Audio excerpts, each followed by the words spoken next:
Now, this moving is on. a huge story. Front page of the Guardian today. They've got a sniff of this, literally sniff being the operative, if you pardon the pun. It's the extent of the sewage scandal in our rivers. Record high spills. We think it's going to be the equivalent of 4 million hours of raw sewage. Just been announced this minute, data for 2023, a 54% increase in the number of sewage spills compared to 2022 and a 13% increase compared to 2020. In just a minute, we're going to hear from James Murray. He's an actor whose face you'll know well, and he's the host of the Last Salmon podcast. He's also recently featured in Masters of the Air. Here he is talking to Toby Willison, who's a strategy director of Wessex Water.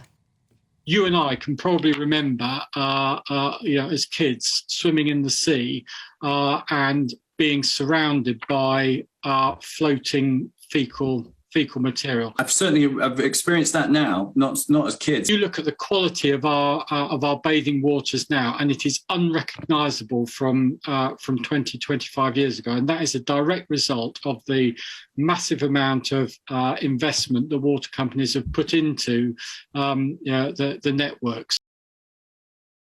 Remarkable. I don't believe any of that. Well, James Murray joins us now to explain. Morning, James. Great to see you. When you're talking to somebody there like Toby Willison, what's going through your mind when you're interviewing? Does he genuinely think he's right, or is he just deluded? I think what's going through my mind is the same thing that's going through his pipes for the water company that he works for. Yeah, I think they read from scripts. I think Toby Willison was hired in that job. At the time of that interview he was working for my water provider, Southern Water, and he used to work, would you believe, for the Environment Agency. He crossed the Rubicon, and they are mouthpieces. He's now shifted off to Wessex Water because he's run out of propaganda, should we say, with us down here at Southern Water. So, yeah, sadly, there is a systemic culture of lying in a lot of these water companies. That said, I know that there is also some progress being made and some new faces involved, but there is a lot of rotten apples that need to be stripped out. So what is happening in these rivers? I mean, I would never swim in a river now, it has to be said, James. What impact is this having on marine life? All this pollution gushing in from these storm flows? Huge impact. Everybody knows now, because it's so topical and has been in the news fantastically for the past, 2, 3, 4, 5 years even, that the EA and the government bodies are woefully failing in their duty to us and to the environment. And it has massive impacts on wildlife, on the endangered Atlantic salmon, as Bev said, is a passion of mine. All flora and fauna, a plethora of wild animals that need to thrive off a healthy river are being hugely compromised. Sadly, the system isn't fit for purpose, as the water companies will be the first to tell you. But because they haven't been regulated for so long, we are at where we're at now. It's an acute situation. Are there too many agencies, James, that don't work together? You mentioned the Environment Agency there.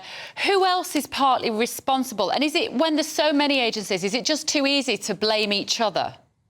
That's exactly right, Bev. You got DEFRA, just off the top of my head, you got DEFRA, Ofwat, Natural England, the Environment Agency, all these stupid bodies set up to talk to each other about, well, I want this. No, you can't have that unless we have this. And in the meantime, Rome burns as they're fiddling as to who deserves what from the water companies, which regulations are the most important, which should get priority. The whole system is as creaky as the infrastructure it's set up to regulate and govern. And it needs absolutely stripping down to the core and starting again.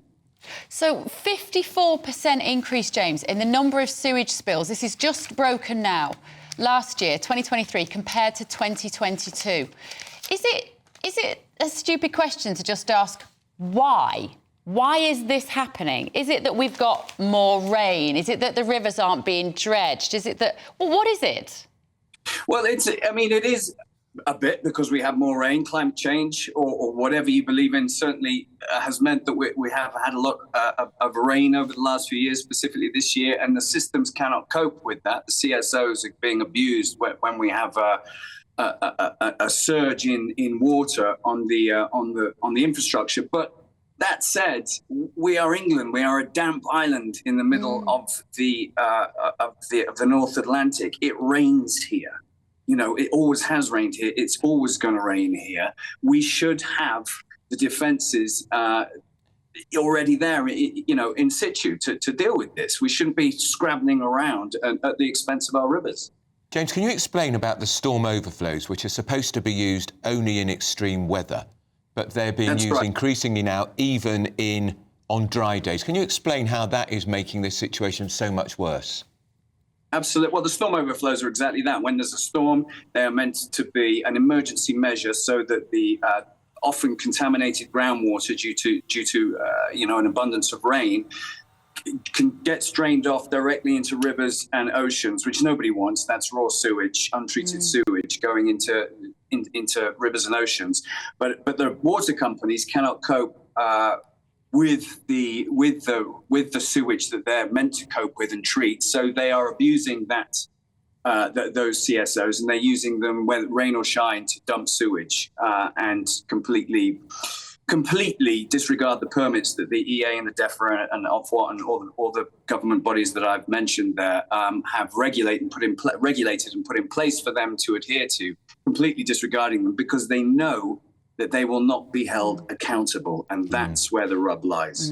Just ask you about the boat race on Saturday. The organisers have been told, this great British tradition, English tradition, the boat race, be careful about falling in because there's a lot of E. coli in the Thames. Yeah, the E. coli levels are off the charts. I think I read 10 times past the safe limit. Absolutely. I mean, I wouldn't, if I was a rower for Oxford or Cambridge, I wouldn't be going anywhere near a boat this weekend. I wouldn't be going anywhere near the Thames for fear of being hospitalised. Amazing. James, great to see you. James Murray there. His podcast is The Last Salmon. It is brilliant. Very good. Get it wherever you get your podcasts. And he's also, as we just heard, Masters of the Earth is the air, sorry. Masters of the Air. Sorry, James, Masters of the Air. I've not seen it yet. I will. I'll watch it. I have. It's very good. Oh, have you? Well done.